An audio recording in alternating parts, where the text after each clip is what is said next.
भारत के महान सांस्कृतिक, पौराणिक और दार्शनिक साहित्य को जानने के लिए सब्सक्राइब करें तत्व दर्शन।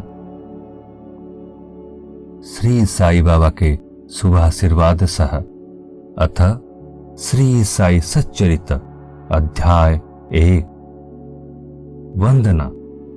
गेहूं पीसने वाला एक अद्भुत संत। गेहूं पीसने की कथा तथा उसका तात्पर्य। पुरातन पद्धति के अनुसार श्री हेमाड़ पंथ श्री साई सच्चरित्र का आरंभ वंदना द्वारा करते हैं। प्रथम श्री गणेश को साष्टांग नमन करते हैं, जो कार्य को निर्विघ्न समाप्त कर उसको यशस्वी बनाते हैं, और कहते हैं कि श्री साई ही गणपति हैं। फिर भगवती सरस्वती को, जिन्होंने काव्य रचना की प्रेरणा दी, और कहते हैं कि श्री साई भगवती से भिन्न नहीं है, जो कि स्वयं ही अपना जीवन संगीत बयान कर रहे हैं। फिर ब्रह्मा, विष्णु और महेश को, जो क्रमशः उत्पत्ति, स्थिति और संहार करता है, और कहते हैं कि श्री साई और वे अभिन्न हैं। वे स्वयं ही गुरु बनकर भवसागर से पार उतार देंगे। फिर अपने कुल देवता श्री नारायण आदिनाथ की वंदना करते हैं, जो कि कोंकण में प्रकट हुए थे। कोंकण वह भूमि है जिसे श्री परशुराम जी ने समुद्र से निकालकर स्थापित किया था। तत्पश्चात वे अपने कुल के आदि पुरुषों को नमन करते हैं। फिर श्री भारद्वाज मुनि को, जिनके गोत्र में उनका जन्म हुआ।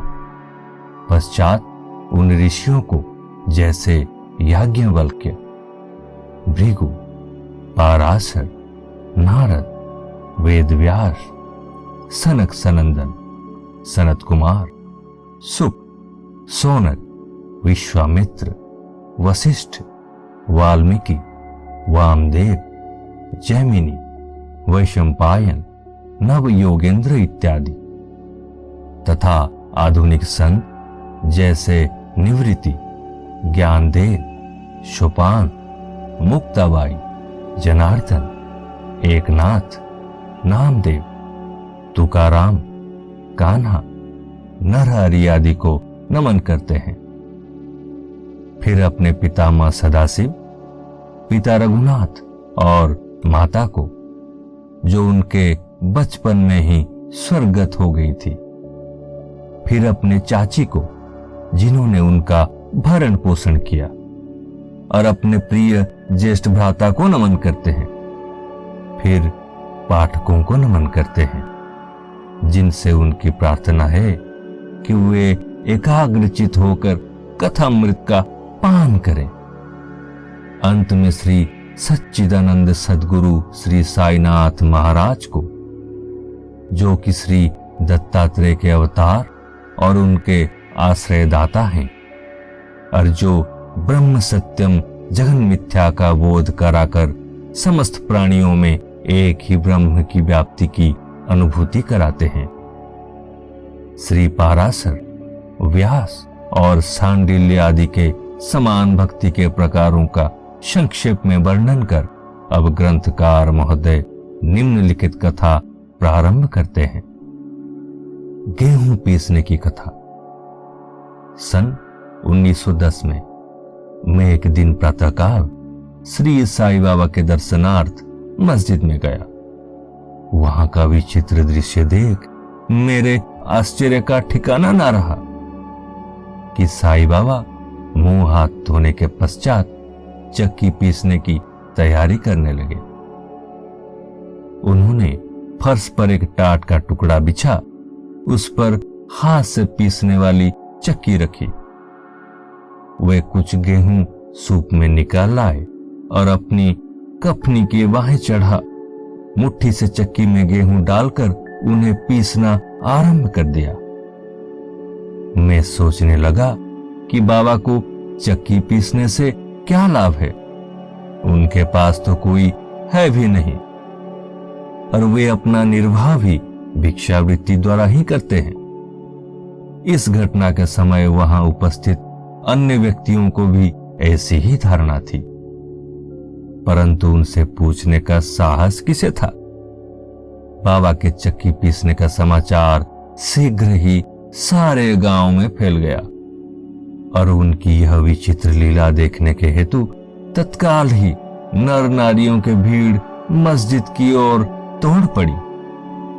उनमें से 4 निडर स्त्रियां भीड़ को चीरती हुई ऊपर आई और बाबा को बलपूर्वक वहां से हटाकर उनके हाथ से चक्की का खूंटा छीनकर तथा उनकी लीलाओं का गायन करते हुए उन्होंने गेहूं पीसना प्रारंभ कर दिया। पहले तो बाबा क्रोधित हुए, परंतु फिर उनका भक्ति भाव देखकर वे शांत होकर मुस्कुराने लगे। पीसते पीसते उन स्त्रियों के मन में ऐसा विचार आया कि बाबा के ना तो घर द्वार है और ना उनके कोई बाल बच्चे हैं तथा ना कोई देखरेख करने वाला ही है।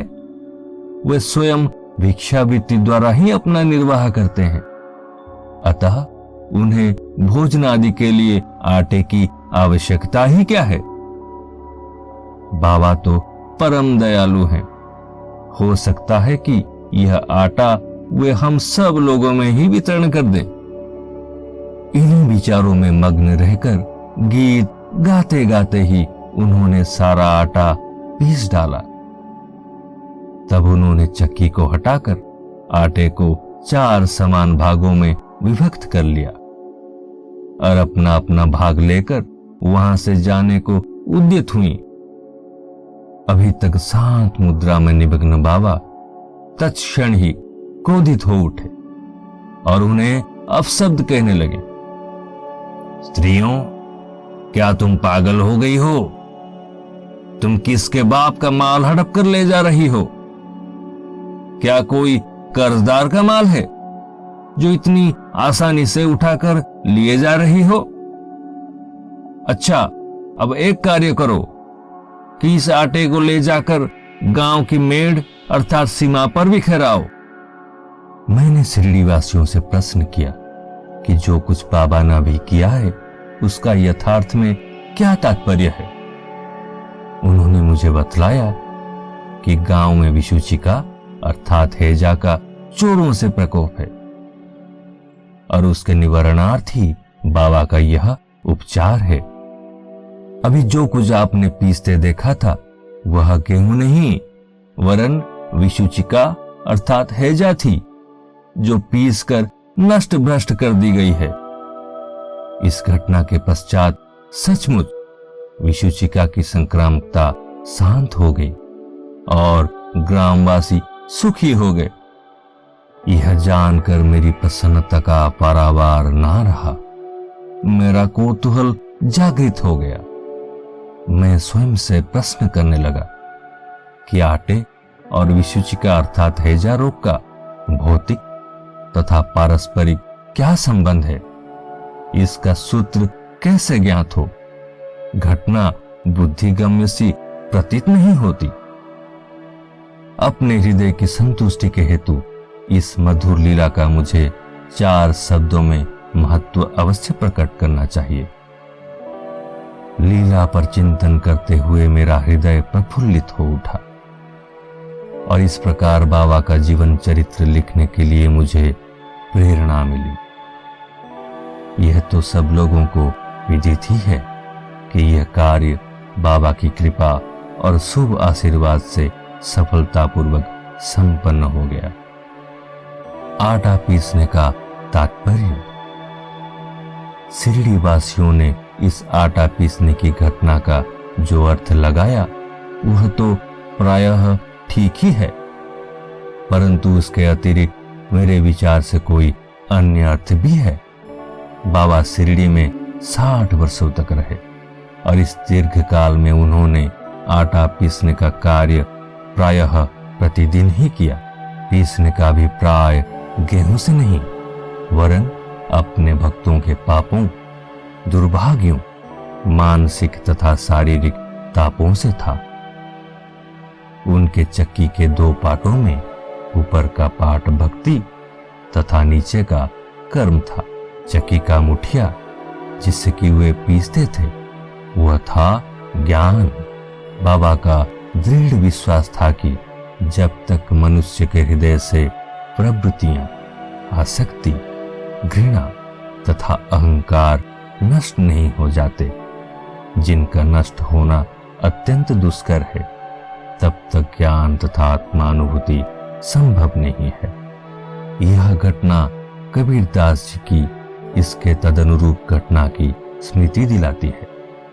कबीरदास जी एक स्त्री को अनाज पीसते देखकर अपने गुरु निपट निरंजन से कहने लगे कि मैं इसलिए रुदन कर रहा हूं कि जिस प्रकार अनाज चक्की में पीसा जाता है, उसी प्रकार मैं भी भवसागर रूपी चक्की में पीसे जाने की यातना का अनुभव कर रहा हूं।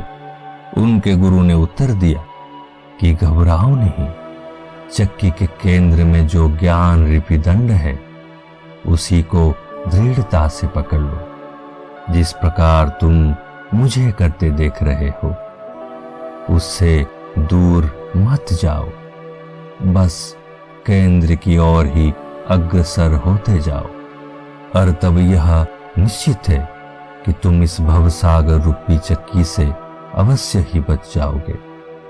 संत कबीरदास जी लिखते हैं, चलती चक्की देख के दिया कबीरा रोए, 2 पाटन के बीच में साबत बचाना कोय।